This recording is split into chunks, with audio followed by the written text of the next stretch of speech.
आणि या बुलेटिनमध्ये आता बघूयात 25 मिनिटं 50 बातम्या. राज्यातील आरोग्य कर्मचाऱ्यांनी विविध मागण्यांसाठी आंदोलनाची हाक दिली आहे. 5 ते 6 मे रोजी काळ्या फिती लावून काम करणार आहेत. 7 मे रोजी मुंबईतील आझाद मैदानावरती धरणं आंदोलन केलं जाणार आहे.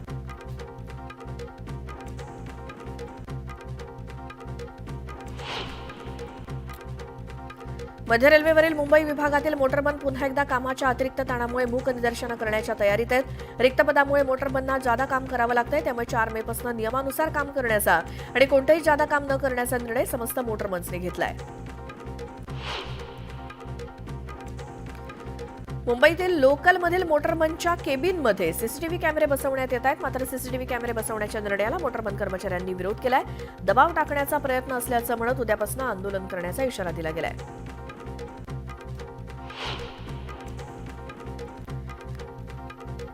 उत्तन ते विरार दरम्यान सागरी सेतू उभारण्यास राज्य सरकारनं MMRDला मंजुरी दिली आहे. तर त्यापुढील विरार ते पालघर दरम्यानचा टप्पा 2चा व्यवहार्यता अभ्यास करण्यात येतोय. हा सेतू 8 मार्गिकेचा असून उत्तर दक्षिण प्रवास सहज करणं शक्य होणार आहे. पुढे हा सेतू थेट दिल्ली ते मुंबई द्रुतगती महामार्गाला जोडला जाणार आहे. मध्य नागपुरातील अनेक वस्त्यांमधील पाणीपुरवठा आज बंद असणार आहे. नोगा फॅक्टरीजवळ उभारण्यात येत असलेल्या उड्डाणपुलाच्या बांधकामादरम्यान 600 mmच्या बोरियापुरा फिडरचं नुकसान झालेलं आहे. या फिडरच्या दुरुस्तीचं काम हाती घेतल्यामुळे पाणीपुरवठा बंद असेल.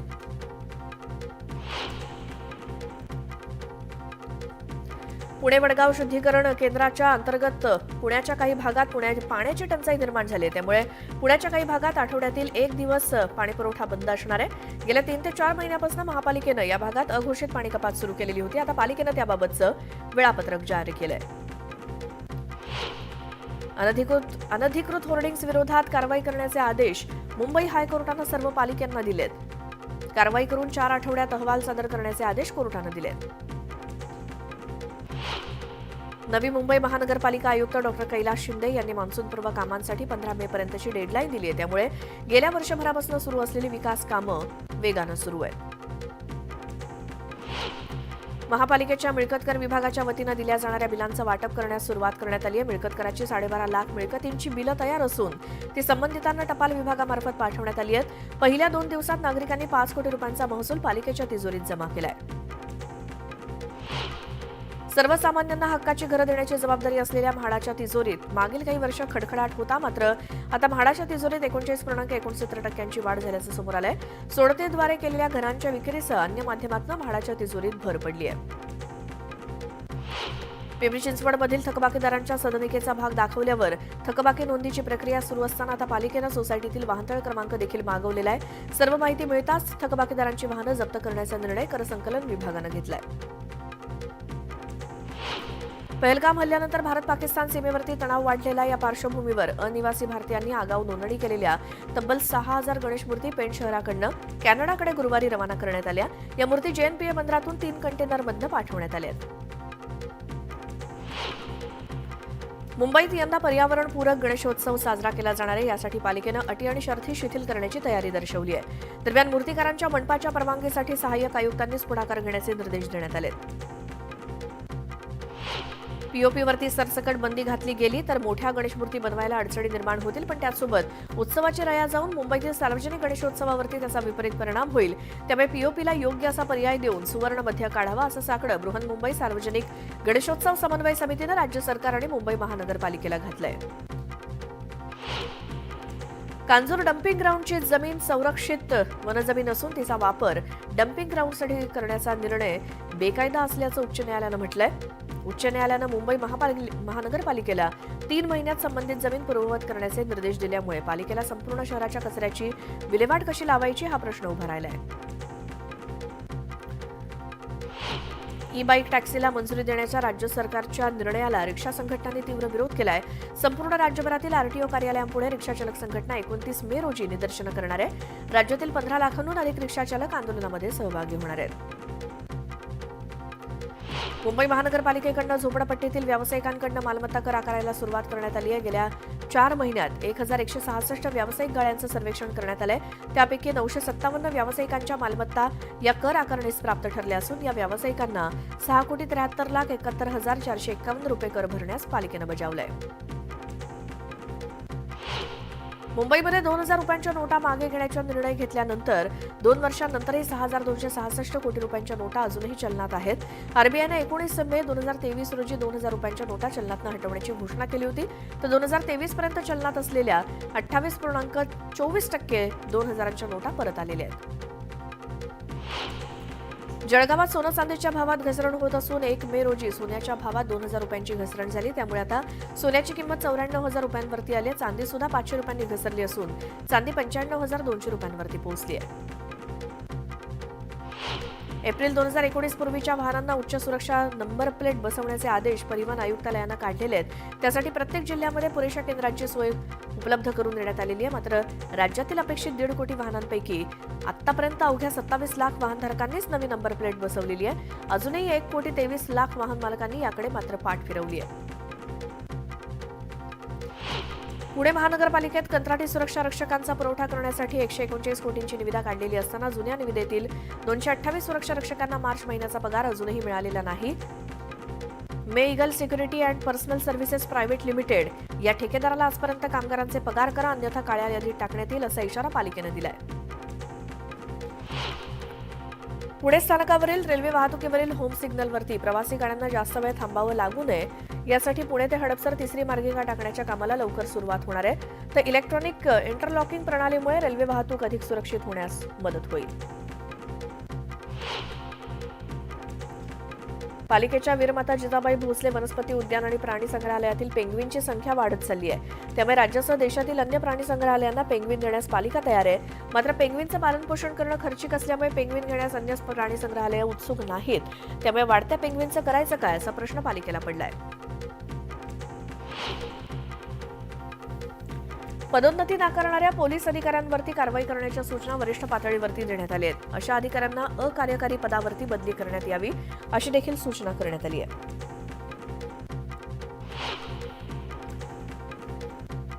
भूसंपादनाची भरपाई देण्यास दिरंगाई केल्यास खपवून घेतलं जाणार नाही. भरपाई मिळणं हा नागरिकांचा संवैधानिक अधिकार आहे असं उच्च न्यायालयानं राज्य सरकारने रेल्वेला बजावलंय.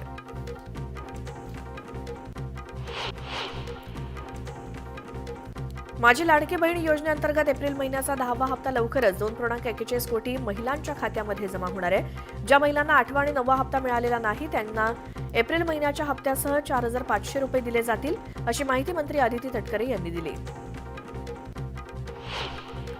कोकणात जाणाऱ्या चाकरमान्यांचं प्रमाण अधिक आहे. रेल्वेप्रमाणे एसटी गाड्यांचं आरक्षण सुद्धा 17 मे पर्यंत फुल झालंय. विशेष म्हणजे एसटीच्या जादा गाड्यांचंही तिकीट मिळेनासं झालंय. याचा लाभ उठवत खासगी ट्रॅव्हल्सवाल्यांनी प्रवाशांकडून 1.5 पट अधिक भाडं वसुली सुरू केली आहे. मुंबईमध्ये पश्चिम रेल्वेवर आज रात्रकालीन ब्लॉक घेतला जाणार आहे. मुंबई सेंट्रल ते माहीम स्थानकादरम्यान दोन्ही जलद मार्गिकांवरती रात्री 12:15 ते सकाळी रविवारी पहाटे 4:15 पर्यंत ब्लॉक असेल. या ब्लॉक कालावधीत चर्चगेट ते सांताक्रूज दरम्यान सर्व गाड्या धीम्या मार्गावरून चालवण्यात येणार आहेत. गेल्या 3 महिन्यात मध्य आणि पश्चिम रेल्वेच्या मेल एक्सप्रेसमधनं वेटिंग तिकिटावरती प्रवास करणाऱ्या 56,000 प्रवाशांना प्रशासनानं ट्रेनमधनं उतरवलं तर 78,000 प्रवाशांना ट्रेनमध्ये चढू दिलं नाही. रिझर्वेशन कन्फर्म असलेल्या प्रवाशांनाच प्रवासात अडचण होऊ नये यासाठी ही कारवाई केल्याचं अधिकाऱ्यांनी सांगितलं. नीट परीक्षा 4 मे रोजी होते. त्यामुळे विद्यार्थ्यांच्या सोयीसाठी मध्य रेल्वेनं रविवारी कोणताही मेगा ब्लॉक न घेण्याचा निर्णय घेतलाय. नीट परीक्षेला बसणारे विद्यार्थी आणि त्यांच्या कुटुंबियांना सुरळीत सोयीस्कर प्रवास करता यावा यासाठी मध्य रेल्वे रविवारी मुख्य मार्गिका, हार्बर मार्गिका आणि ट्रान्स हार्बर मार्गिकांवरती मेगा ब्लॉक घेणार नाही. प्रवासासाठी बुक केलेली कॅब जर चालकानं रद्द केली तर आता कार कंपन्यांना तुम्हाला नुकसान भरपाई द्यावी लागणार आहे. ओला, उबर, रॅपिडो सारख्या कार सेवा देणाऱ्या कंपन्यांच्या कार चालकांनी जर प्रवाशांनी केलेली बुकिंग रद्द केली तर कंपन्यांना प्रवाशांना नुकसान भरपाई द्यावी लागणार आहे. राज्य सरकारनं काढलेल्या आदेशानुसार 28 एप्रिलपर्यंत 1,08,301 शाळांपैकी 89,972 शाळांनी 80%हून अधिक जिओ मॅपिंग केल्याचं अहवालात नमूद करण्यात आलंय. मुदतवाढ दिल्यामुळे शिक्षकांनी जोमानं काम केल्याचं या अहवालातनं दिसतंय. राज्यात विविध शैक्षणिक संस्थांमधील अभियांत्रिकी, वैद्यकीय आणि इतर व्यावसायिक अभ्यासक्रमांसाठी जात वैधता प्रमाणपत्र सादर न करू शकलेल्या विद्यार्थ्यांना हे प्रमाणपत्र सादर करण्यासाठी 3 महिन्यांची मुदतवाढ देण्यात आली आहे. या दोन्ही प्रवर्गातील विद्यार्थ्यांना जुलै अखेरपर्यंत आता हे प्रमाणपत्र सादर करण्याची संधी मिळणार आहे. ठाणे जिल्ह्यातील 246 अनाथांना सध्या दर महिन्याला 2,250 रुपये दिले जातात. अशा अनाथांना शिक्षण आणि नोकरीत सुद्धा आरक्षण दिलं जातं. त्यानुसार जिल्हा प्रशासनाकडनं अनाथांसाठी अशा उपाययोजना केल्या जात आहेत. निपुण भारत उपक्रमांतर्गत इयत्ता 3री पर्यंतच्या सर्व मुलांमध्ये मूलभूत कौशल्य विकसित व्हावीत यासाठी प्रयत्न सुरू आहेत. त्यात शिक्षकांना विद्यार्थ्यांचा अध्ययन स्तर समजावा आणि पालकांचा सहभाग वाढावा याकरता निपुण महाराष्ट्र ॲपमध्ये पालकांचे संपर्क क्रमांक अद्ययावत करण्याच्या सूचना शिक्षण अधिकाऱ्यांना देण्यात आल्या आहेत. छत्रपती संभाजीनगरमध्ये उन्हाचा कडाका वाढल्यामुळे धरणातील पाणी पातळी खालावली आहे. बाष्पीभवनामुळे 6 दिवसांचं पाणी 12 तासात संपलंय. सध्या जायकवाडी धरणात 39% पाणीसाठा शिल्लक आहे. उन्हाचा तडाखा वाढल्यामुळे मोठ्या प्रमाणात पाणी टंचाईला नागरिकांना सामोरं जावं लागतंय. मावळ आणि पिंपरी चिंचवड शहराला पाणी पुरवठा करणाऱ्या पवना धरणात देखील केवळ 35% इतका पाणीसाठा शिल्लक राहिलाय. त्यामुळे मावळ तालुक्यात सुद्धा आता पाणी टंचाई जाणवू लागली आहे. विक्रमगड तालुक्यात दरवर्षीच पाणी टंचाई उद्भवत असल्यामुळे पाणीपुरवठा विभागाकडून टँकर मागवून उपाययोजना करण्याचा प्रयत्न केला जातोय. परंतु या उपाययोजना तात्पुरत्या आणि अपुऱ्या असल्यामुळे तिथल्या लोकांना हातपंपावरती विहिरीवरती रांगा लावाव्या लागतात. 9 पाडे टंचाईग्रस्त आहेत. त्यांना 2 टँकरनं पाणीपुरवठा केला जातोय.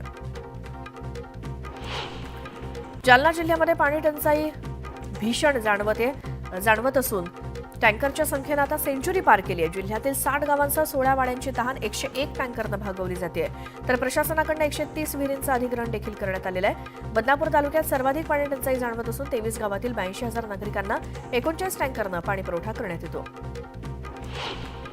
केंद्र शासनाच्या जलजीवन मिशन अंतर्गत सुमारे 5,000 पाणीपुरवठा योजना मंजूर होऊन सुद्धा कोकण प्रांत आजही तहानलेलाच आहे. ठाणे, रायगड, रत्नागिरी, पालघर अशा 4 जिल्ह्यातील 495 गाववाड्यांना 194 टँकरनं पाणीपुरवठा सुरू आहे. कोल्हापूरकरांची पाण्याची चिंता मिटलेली आहे. कोल्हापूरकरांवरती पाणी कपातीचं संकट नसणार आहे. मे महिनाभर पुरेल इतकाच पाणीसाठा जिल्ह्यातील 8 धरणांमध्ये. सरासरी 49.55% पाणीसाठा शिल्लक आहे.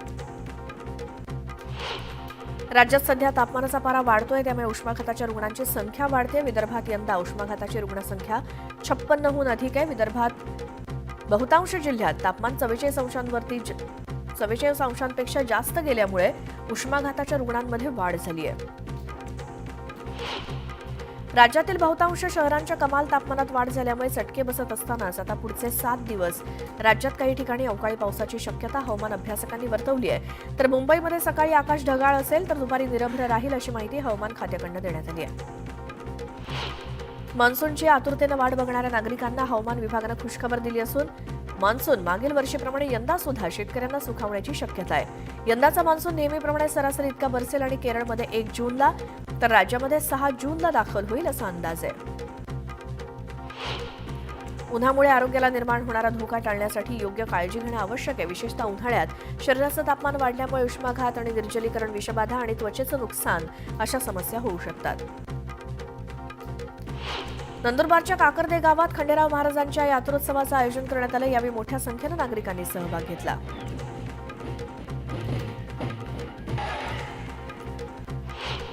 धाराशिवमधील कळंब तालुक्यातील 22 गावांमध्ये पाणीपुरवठा, स्वच्छता, शालेय साहित्य आणि इतर विविध विकास कामांमध्ये 1.5 कोटी रुपयांचा भ्रष्टाचार झाल्याच्या विरोधात ग्रामस्थांनी उपोषणाचं हत्यार उपसलंय. गेल्या 4 दिवसांपासून गावकरी उपोषणाला बसलेत. 4थ्या दिवशी 2 उपोषणकर्त्यांची प्रकृती बिघडली असून त्यांच्या वैद्यकीय उपचाराला आंदोलनकर्त्यांनी नकार दिला. उपोषणाचा 4था दिवस असला तरी मात्र प्रशासन या आंदोलनाकडे डोळेझाक करताना दिसतंय. धाराशिवमध्ये तृतीयपंथीयांना मुख्य प्रवाहात आणण्यासाठी जिल्हा प्रशासनानं उपक्रम राबवलाय. यावेळी जिल्हा प्रशासनानं तृतीयपंथीयांना आपलं सरकार सेवा केंद्र चालवायला दिलंय.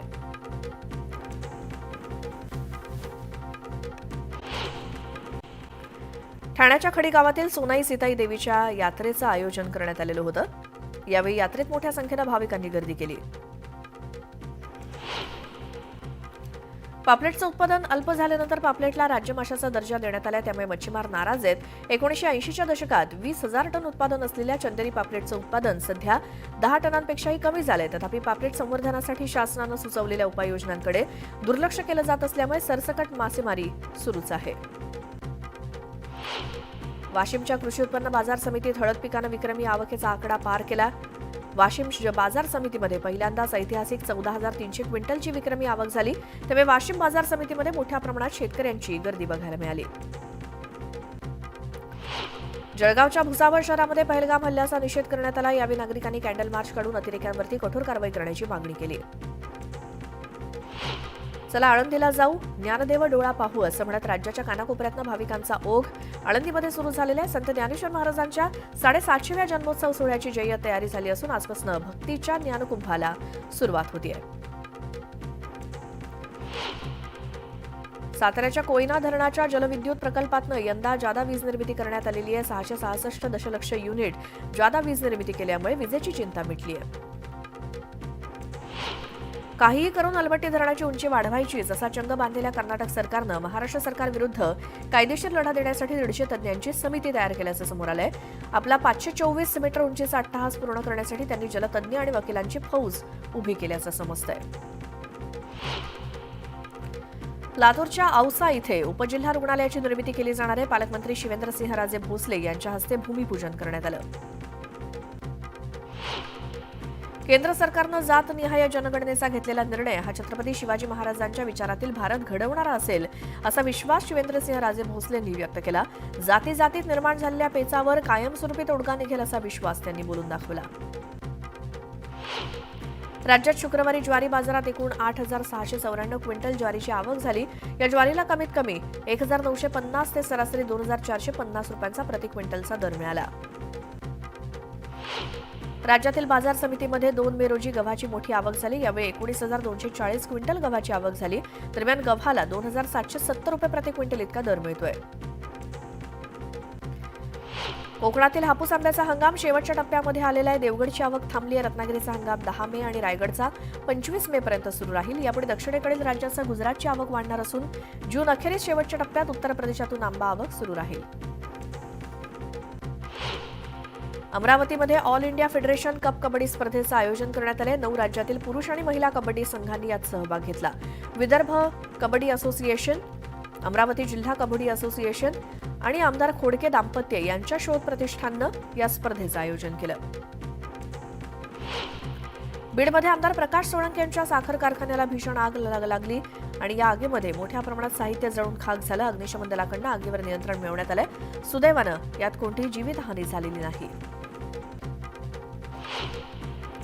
सिल्लोडच्या ग्रामीण पोलिसांनी गांजा तस्करांवरती कारवाई केली. जांभई शिवारात शेतातील घरात विनापरवाना बेकायदेशीररित्या गांजावरती कारवाई करत 5 किलो गांजा जप्त केला.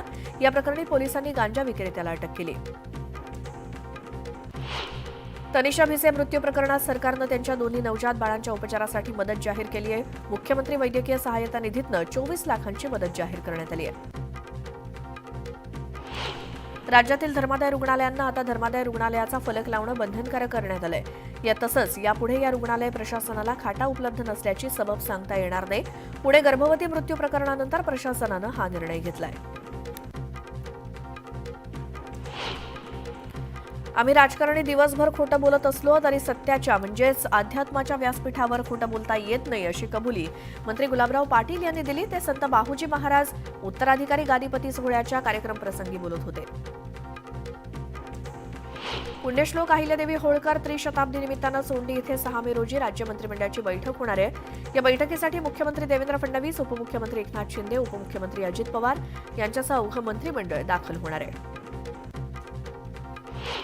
जळगाव जिल्ह्यात शरद पवार गटाला राष्ट्रवादीनं जोरदार धक्का दिला. माजी मंत्री सतीश पाटील, माजी मंत्री गुलाबराव देवकरांसह विविध नेते आज राष्ट्रवादीत प्रवेश करणार आहेत. दुपारी 2 वाजता अजित पवारांच्या उपस्थितीत हा पक्ष प्रवेश सोहळा होणार आहे. इटलीमधल्या रेमिनी शहरात मॅकफूड 2025 या कृषीविषयक प्रदर्शनाला भेट देण्यासाठी कृषी मंत्री माणिकराव कोकाटे, पणन मंत्री जयकुमार रावल, कृषी राज्यमंत्री आशिष जयस्वाल परदेश दौऱ्यावरती आहेत. रेमिनी येथे 4 ते 9 मे या काळात कृषीविषयक प्रदर्शनाचं आयोजन करण्यात आलंय.